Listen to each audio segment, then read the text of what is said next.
Well, that was quick, but we are back. This is indeed the Ryan Show FM. The West Coast Marathon continues. New York to LA, LA to New York. Really, we're all over the country inside of this live stream right now as we're taking this West Coast Marathon into cyberspace. That's right, straight out of TKK Studios, live in Los Angeles, Posner Land right here in the Hamptons. And we've got two guests with us. We're trying to cover a lot of space within the country right now because we're pretty much on a triangle. If you look at us on the map, we've got like a triangle around the United States right now. If you're looking at the stream, we've got Lucky Mozzie here. We've got Lil Pimpin here. The dog pound is in the house. Hey, Everybody give it up. Put your hands together, goddammit. What's going on? Gentlemen, it's good to have you here. Good to be here, brother. I mean, it's quite the space that we're covering. Why don't we let the listeners know where you guys are located right now? You first, Mozzie. Oh, well, you know what, man? I'm from Chicago, and that's where we at with it.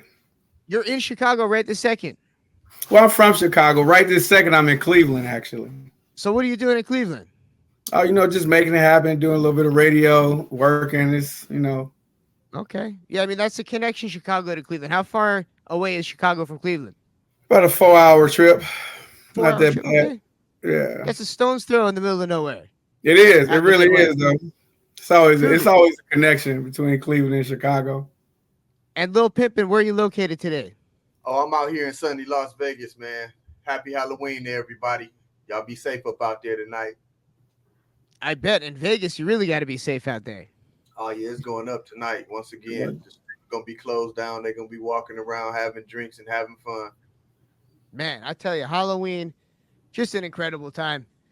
I mean, you used to look forward to wearing masks. Now it's just the regular, though, you know? Yeah, I guess now it's becoming less normal.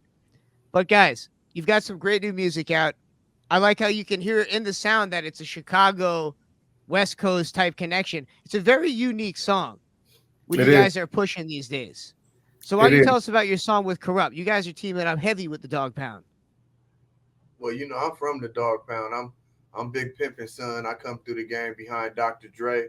End up doing all my years and my days with Snoop Dogg, my partner right now. So, I watched the forming of Death Row, the breakup of Death Row, on the No Limit, back to where the dog is right now, a star on Hollywood Boulevard, one of the biggest stars in the game. And it really hasn't got anywhere. This is a resurgence now. Death Row. Definitely. Amazing resurgence at the West Coast, man, and Dog Pound. Again, Trey made this happen, and we produced a hit. We went in there and we produced a hit, a smash hit. What's up, Ty? What's going on with it? Yeah, man. And Corrupt laid it down, and the world knows what Corrupt is about. And what does that say about us? Just want to let you know what he did on BET, what he did for us. I really want to thank Trey, Lil Pimpin', man. You really did your thing, and I appreciate you, brother. Do what I'm supposed to do. I'm gonna do what I say always. Yeah. Great song, and you can see that's where the connections come into play there. Like you said, to be born into the Dog Pound, born into hip hop royalty like that, that must have been an incredible experience as a kid. Oh man, I'm working on my life story right now and a documentary, so you'll be getting ready to see it real soon. So what do you plan on? How does that work? Are you having somebody help you come up with like a script, or is it more of a documentary? I wrote the script. I write movies as well, so I've been wrote my script, but right now I'm just changing up some of the scenes to make it a little bit more hotter. But definitely it's gonna be in book form as well. I'm gonna have the script being sold in book form, but we're getting ready to start casting the movies and everything right now after this next film that I'm doing called Downward Departure with Chuck Archie. But okay, great. Yeah, but we working on movies and films right now. That's where we going at. That's where we taking our music to, the soundtracks, man. We finna bring back those good soundtracks like Above the Rim and things like that. Awesome. Well, you guys got all the key components you need, right, to put something out. And now, independently, you really can put out a movie. You don't need some insane Hollywood backing, dealing with these pedophiles of Hollywood. Just do it yourself. Just go to YouTube. Right. Oh wait, you can't understand that, Jesus. All right, so in walks the youth, or I should say, in streams the youth. We got my boy calling in from where exactly? Las Vegas, Nevada. Oh wow. Oh, okay. Born and Holding it down raised. out in Vegas. Yes, sir. Good stuff. So the West Coast Marathon has not technically left the West Coast at all. No. We're out here. Yeah. Yeah, we So- out here.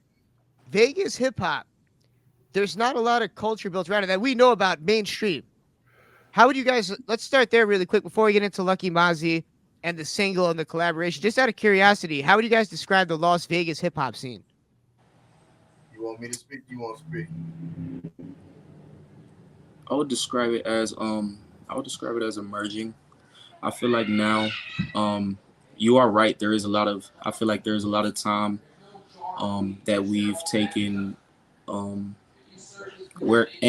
there's a lot of time that we don't have, or that we've taken put towards, our artists kind of just creating. So we didn't have really too much of a platform as the artists, but a lot of the city has stepped up and kind of made outlets for us to be able to go and showcase our talent, showcase some of,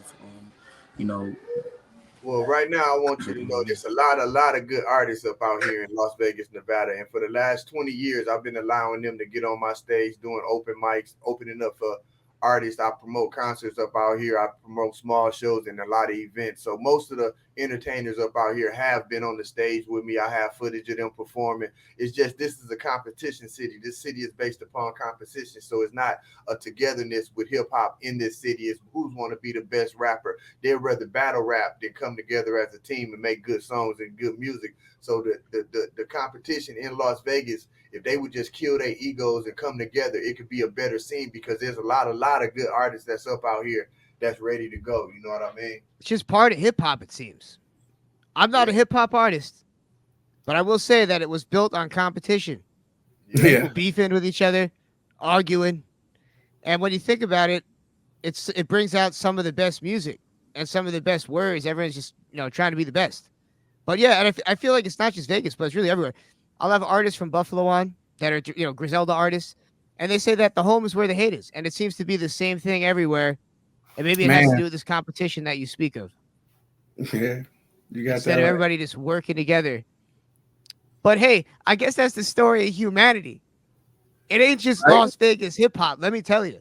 That's the story that was written for us. That's what they wanted us to do. They wanted us to combat each other, because if we came together and made all our moves together, we'll be that much more powerful. So the narrative that was set for us was battle rap. Talk about females, talk about chains, talk about shooting, talk about selling drugs. If you don't really have any other uplifting in your music, you might not get no airplay these days. If you're not on drugs and using drugs, talking about sipping syrup, you might not get no airplay at all. It's the positive songs that just don't make it, And it's not just airplay. They won't even get viewed. I don't know if you see what's They trending have now. the program directors have a whole agenda on what to for play sure. right now, and where and who's listening and what demographics should listen to it. And that's why we just killed it with this track right here. It brings back the West Coast flavor. It promotes the West Coast style. It brings back lyricism. And Corrupt lace this joint. I mean, gotta get it. You gotta get it. And again, Lil Pimpin' verse is really my favorite verse. It was hard. Lil Pimpin' It's so hard. It's so hard. And I know she really, really rolling with it. Oh my God, it's so hard. It's just so hard. And believe me, Corrupt is definitely number one. But as my boy and my homie, oh my God, Trey verse is just, Lil Pimpin' verse is on something. It's really hard. It's a great song, and it's very rare that even when there is a legendary artist that we get songs that we really truly vibe with and have to play on the show. We're going to be playing it's going to be in the rotation around here. Oh, Get the song out there, damn it. I appreciate that. No, we appreciate good music, as long as it's not country music, because I can't hate it. Country got some good stuff out there, you know what I mean? Ain't nothing wrong with a little bit of country. Some Willie Nelson, maybe. You get so stoned you barely remember what you're listening to. There's some good stuff. There's some good stuff there. But we are in studio for the West Coast Marathon, the Ryan Show FM collaboration with Lucky Mozzie, the Youth, and the legendary Lil Pimpin' continues. We're going to play a couple of songs and come back right after that. And we're going to learn more about this single as well and why you should go and stream it immediately. Don't go nowhere, folks. We'll be back. Corrupt, Lil Pimpin', Lucky Mozzie, featuring the Youth, Gotta Get It. What a collaboration. And guys, we talk about how there's all this competition within hip hop, but it's great to see four talents all team up to make some great music. What is it that brought all you guys together?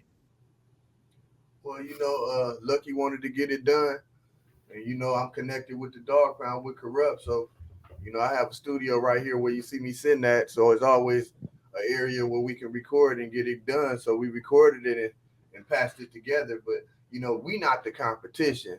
You know what I mean? See, us together, we gonna always be able to work. But the competition, that I guess you could say, is outsiders want to be the best. But I be trying to let these kids know that I'm not a competition with you guys because I live more years and I've been in the industry for so long. You got to stop looking at me like I'm on y'all level. You got to live more years. You got to get more scars on your pain and heart. For you to even be in the area of the process that I have.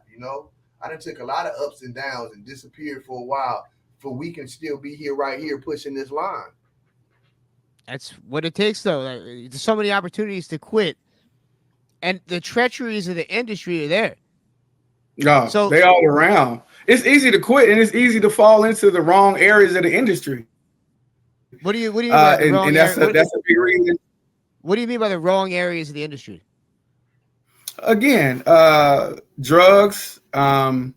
Oh, that's the wrong area. Doing business that's the why you wrong get in the way. industry. A lot of Yeah. that's the only way, right? It's a lot of people who are false flagging out here, and we letting them know that we real. I like working with Lil Pimpin' is like he's the plug, and that's what you got to know. It ain't no argument. It ain't no thought about it. It is what it is, and we have to let our culture know who we are. We gotta let them know who Ty is. We gotta let them know that he's a young up and coming artist who's doing his thing. Matter of fact, he got a couple labels knocking on his door, and we gotta let him know that we like Lil Pippa just said, we not the competition. There is no competition. Yeah. We are the ones who have kept this thing together on a cultural level and keep making moves, whether it's in front of the camera or behind the camera. We making the moves. We the ones that's making this happen. And again, I'm always going to be very thankful to Lil Pimpin' for, man, putting this thing together, man. He was always, once he heard the beat, he was like, oh, okay, we could rock with that. And then when he talked to Corrupt about it, he was with it. So it was just shocking. Like, we got a rap god, you know what I mean? Who's like, yeah, you guys go do your thing. And that's what we need in the industry, man. That's what we need. We need more camaraderie. We need more artists who are on a higher platform to put their hand out and say, hey, these guys, they hot, and we doing it like this. And that's what made it even better. We corner boys with the corner office. And that's what people need to know. The passing of the torch. And that's so important. Super important. Especially when it's organic like that. So Lil Pimpin', for a guy like yourself that's used to being in the spotlight, used to making music, how is it to have to make this transition where you are passing the torch? How do you handle it, and how do you think other artists can handle it better? Well, if anybody ever known me, I've always taught another person what I know. You may not be able to do it as well as me, but I'm going to teach you the outline of getting things right and getting it done correctly. If you do not want to get it done correctly, then you don't have to listen to me. But I do know the format. I sat and watched Dr. Dre. I watched Snoop Dogg. I watched my father. My father's the poetry man from Above the Rim. What Would You Do? W Bars. Who Do You Believe In? On Tupac album, and many more songs that I haven't even mentioned. So, I watched the format. I had the pleasure of going down to New Orleans with Master P with Snoop, watched how he worked, watched how he did movies from I Got the Hook Up, Foolish, and things like that. And I disappeared for a little while, but when I came back on it, I jumped back on like I never left. And it's consistency. You got to do something every day that's something about your music. You got to post something every day that's something about your music. You can't let weeks and months pass. If you got a studio, you got action that, go in there, do some songs, get them songs put up in an album form. Stop doing music and putting it out right online. As soon as you get one song done, you want to put it on Instagram, you want to put it on YouTube when you're working on an album. So you can't work on an album if you're going to give every song out. So if every song has been heard, no record company wants to hear you don't have an album if you put it out already. An album gets shopped around first. You complete the album, you complete the artwork, you put one single out, you press that single on the album, it may have 13 songs that nobody has heard, and you shop that as a product. That's how you do business. But everybody right now want to get some internet views and get a little money from YouTube and iTunes, and those companies is not paying what I think that we should be getting, because there's a lot of views and a lot of, it's a lot of internet game in between there that some of us might not be able to deal with the analytics of it, and we may not ever get to see the money and the views that we're actually really getting, Yeah, that's a very good point. That's why I feel like when you can just tamper so many things like numbers, it's just about the assets themselves. And if Right. you're working independently, you just have to look for the best assets around you, look for the legitimacy in that, and move accordingly. And as long as there's growth in your brand, I feel like it's important. Like everyone, like you said, is kind of rushing to just get the next song out, and then there's no growth in a person's brand. So from the outside looking in, people aren't going to even take it seriously. You only Yeah, get one shot with all these an different. album, an album was like a movie when we was growing up. From the beginning, it was a skit at the beginning, and each song ran into the next song. The next song was part of the last song. Then we got another intro. Then the next song. If you can visualize the music, but now these songs on people's albums, they just so up and down. One song we might be popping, the next one might be a slow song. The next one he popping two slow songs. You know what I mean? It's no rhythm to it. It's no real ride into the music no more. You have to pick your songs in the right order so it all flows perfectly, and that's what they have to understand. It was an experience. And coming from the lineage of Dog Pound and Dre and Snoop, those were the guys that were putting out some of the best skits. Woo! And like you said, visualizing it, like, my God, just some of the best albums of all time came out of the West Coast from that unit of guys, all under Dre's legacy, I guess you'd say, under his mind, his musical mind, just such cool stuff. So in terms of making music in the future, what do you see the change?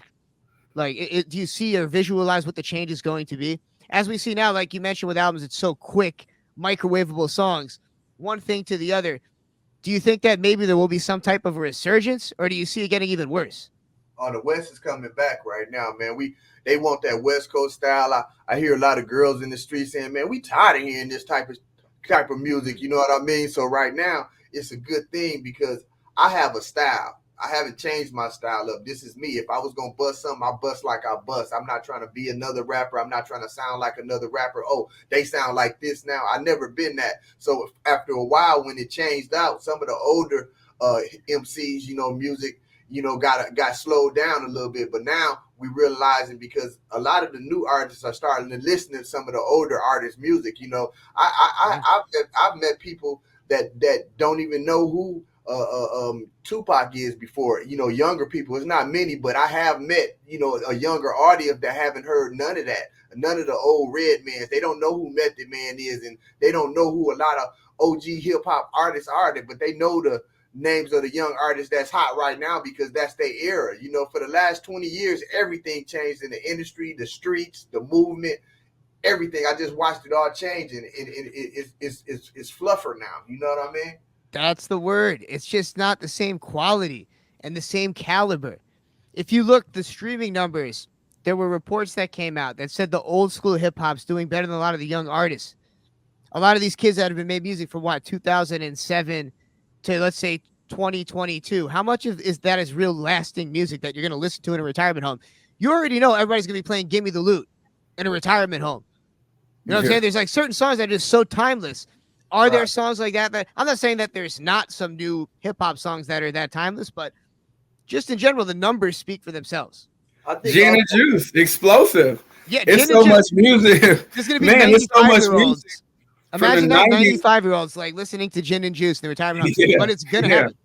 Yeah, it's music that's timeless, and that's what we want to make. And I believe that's what we made with "Gotta Get It." We for sure made a hit single. You know what I mean? And far as what direction the music industry is going in, as independents, we just don't have the access to mainstream like that. So to grab an ear, we got to grab one ear at a time. And it's not like we can just, okay, we're going to do a campaign and we're going to cover New York, we're going to cover Cincinnati, we're going to cover Las Vegas, and we're going to cover LA. You have to have the budget to do those things. You have to have the right connection to do those things. And right now, we don't have the access. I mean, we do, but it's generally not given that access. And that's what the major labels have. They have a control on radio, television, media, everything. They just have a because when we started streaming music, they had to figure out how to get in. So they put their money up to the streaming company so they can be a part of that streaming company and get that distribution. But they seen the way that they were going to lose. If they hadn't did it, they wouldn't be in the position that they are right now. So they had to figure out, we got to spend some millions to take over these platforms like Napster and all the things that came out from the beginning was giving away free music. And that's what I be, a lot of older people are just really now starting to really stream music. Like when streaming came out, so I might have a 7 or 8 year gap where I missed everybody's music because I missed going into Best Buy or Sam Goody and buying a CD, and the CD was in my car. Like my car right now doesn't even have a CD player. It has Bluetooth or a USB port. We don't even get to play CDs no more. I still got a old iPod with about 2,000-3,000 songs in there that I used to have plugged into my car after I buy the CD, download it to the iPod, and that was the way to go. But I can't play Bluetooth off my telephone. My phone rings too much. I can't enjoy a song streaming it if I got to go through my Bluetooth to my car. I'm gonna miss a whole bunch of music because I'd rather take my phone calls than listen to this music right now if I got to stream it off a telephone. Right? Yeah, it's just not the same experience in that sense. It really isn't. But listeners, let us know. What are you getting paid for a stream? 0.001 nothing 5 or something like that per stream. You know what I mean? So that's a fraction of a penny. How much the advertisers are paying Spotify? It's a fraction of a penny to you, but it's $9.99 or $14.99 to the actual company. So now we got 100 million people paying $14 a month. Of course, they give you 1 month free to start it, but after that 1 month, they're gonna run your credit card every month if you want to keep it. And so most people, to keep it, they running their money. They're getting the money, we getting the crumbs. We should be part of the actual payment as well. If we have music that's really being sold, I did not give anybody permission to sell my music for 1 cent. I thought I was selling albums and songs, and now all of a sudden they're on streaming sites, so the distribution kind of do what they want to do when you sign a deal. They got smaller companies, DistroKid, CD Baby, you know what I mean, Empire Music that you can deal with distribution, but they're not going to push your music. It's just going to be on that platform. And if you do your hard work and promote the album, you're going to be sending them to their site for them to get money. So basically you're out promoting this music for them to go to your music and buy your album, and you getting pennies off your album while they're getting the full content paid. And it's because of humans being so damn cheap. Yeah, you, the listeners that don't pay for albums and don't pay the $1 for iTunes and don't buy the merchandise. And it's not even their fault. It's not even you, the listeners' fault. We're in a recession. It's crazy. It's so crazy. I don't even want to get about my politics right now, but how everything's just designed for the rich to get richer and the broke to stay broke. It just seems like that's how they want to set it up. But this is a whole other conversation for a whole other time. We've got Lil Pimp and Lucky Mozzie and Ty in studio right now, and all of them need to be followed on Instagram because this West Coast Marathon is running. But you can follow their whatever it is they have going on. So much going on. And real quick, guys, is there like a live show that they can go and see you at? Well, I'm trying to put together things right now and get with the right show and the right promoter to actually display this song on stage. Yeah, I want to see you guys perform this song live. Yeah. This is one of the hardest songs that we've been sent, so I have to ask, gentlemen, where can they find you on Instagram? Let's start with you, Lucky. You can catch me at the greatest promoter on earth. That's the greatest promoter on earth. Pretty self-explanatory. It is. I like that. That's a great ad name that you got there. I got the work behind me. You know what I mean? I see that. So you can see for yourselves the greatest promoter on earth, Instagram. Ty, where can they find you? Oh, hang on there, Ty. We had a little bit of background noise there. There we go. Let's hear it. Hello. Yo, you can find me at on Instagram at _W DAYOUTH. My main page. Follow the man. And Lil Pimp, and where can they find you on IG? Well, right now on IG, you can find me at Trey DPG, spelled TREY DPG, like Dog Pound Gangsters. You can go look at some of the shows and the events that we do on YouTube. My YouTube handle is Little Pimpin' DPG. That's LILPIMPIN DPG. And my company website is talentpound.com, TALENTPOUND.com. And you can find everything that I got going on coming up and what we got coming up next. Awesome. And I'll be coming out to Vegas shortly, November 17th. I'm going to be hosting a crazy ass event out there. So I'll be reaching out to you, man. Yeah, definitely. We're going to make it happen. I might have to throw the after party. Oh, hell yeah. Yo, we've got some work to do. This is the Ryan Show FM. The West Coast Marathon continues. More music on the way. Don't go nowhere.